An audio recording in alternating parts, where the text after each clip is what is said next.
Bonjour Gauthier Rybinski. Bonjour Pauline. Le prétexte d'une menace nord-coréenne invoquée par le président Yoon pour justifier cette loi martiale est intéressant. Oui, il est intéressant parce que, comme le disait Chloé à l'instant, il y a manifestement des motifs internes très sérieux, très solides. Le budget, on reviendra peut-être un peu dessus. Mais l'utilisation d'origine ou de motifs extérieurs, enfin externes, est intéressante parce que ça renvoie à ce qu'est à la fois le personnage de Yoon Sung-yeol et de l'histoire de la Corée dans ce domaine-là. Et la tentation, si vous voulez, la tentation autoritaire, la tentation de la manière forte, c'est quelque chose qui a longtemps tenu le dessus du panier en Corée du Sud, parce qu'il y a eu la guerre de Corée, parce qu'il y a eu ce que les Américains avaient imposé dans un pays qui était aux avant-postes de la lutte contre le communisme. Bon. Le fait aussi que Yoon Sung-yeol ait fait allusion à la pénétration d'agents nord-coréens, c'est pas complètement farfelu comme idée. Enfin, ça reste à prouver. Simplement, il a cru devoir focaliser sur cette actualité alors qu'il s'agissait de problèmes internes. Et c'est là que c'est grave, parce qu'il a attisé un certain nombre de craintes de la part des Coréens et aussi de la part des alliés de la Corée du Sud qui se disent s'ils sont fébriles comme ça, là-bas, c'est pas forcément un très bon signe. D'ailleurs, la réaction de nombreuses chancelleries a été assez immédiate. Inquiétude, condamnation.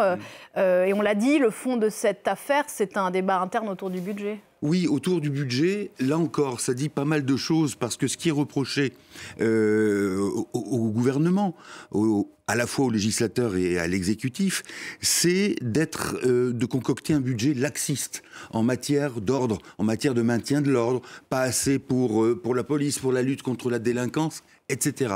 Et dans un pays dont on sait qu'il y a quand même pas mal de mesures qui sont prises en réalité. Là encore, c'est la patte de Yoon Sung-yeol et justement de son imprégnation dans les vieux fondements de la République de Corée du Sud. Mais le fait d'invoquer un certain nombre de sujets de ce type-là n'est pas anodine, parce qu'ils correspondent à une soif, une volonté d'ordre et on va dire, de mise en... Allez, pour être pas trop méchant, d'embrigadement de certains secteurs de la vie politique. Et c'est ça qui est, là encore, la trace d'une certaine pensée.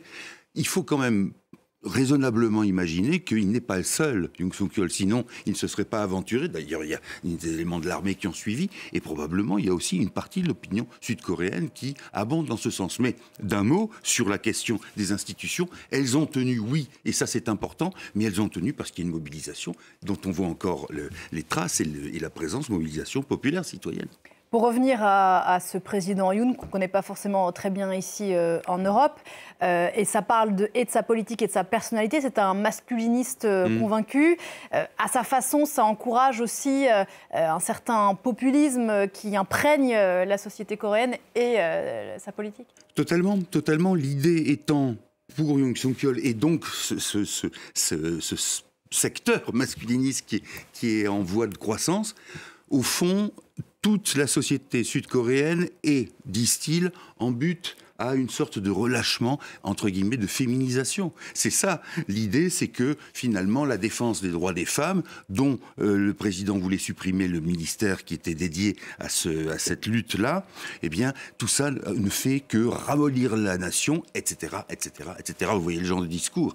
Et ça imprègne très fort. Là aussi, il faut voir qui sont derrière les gens qui ont attisé cette tentative de coup d'État, et ce que ça représente encore dans l'expression non seulement du suffrage populaire, mais de l'esprit du temps. D'un mot, Poutine se réjouit de ce genre de choses. C'est formidable pour lui, parce que soit c'est un épisode, un épiphénomène, mais malgré tout, ça veut dire qu'il y a des coins de faiblesse dans les alliés les plus importants des États-Unis dans la région.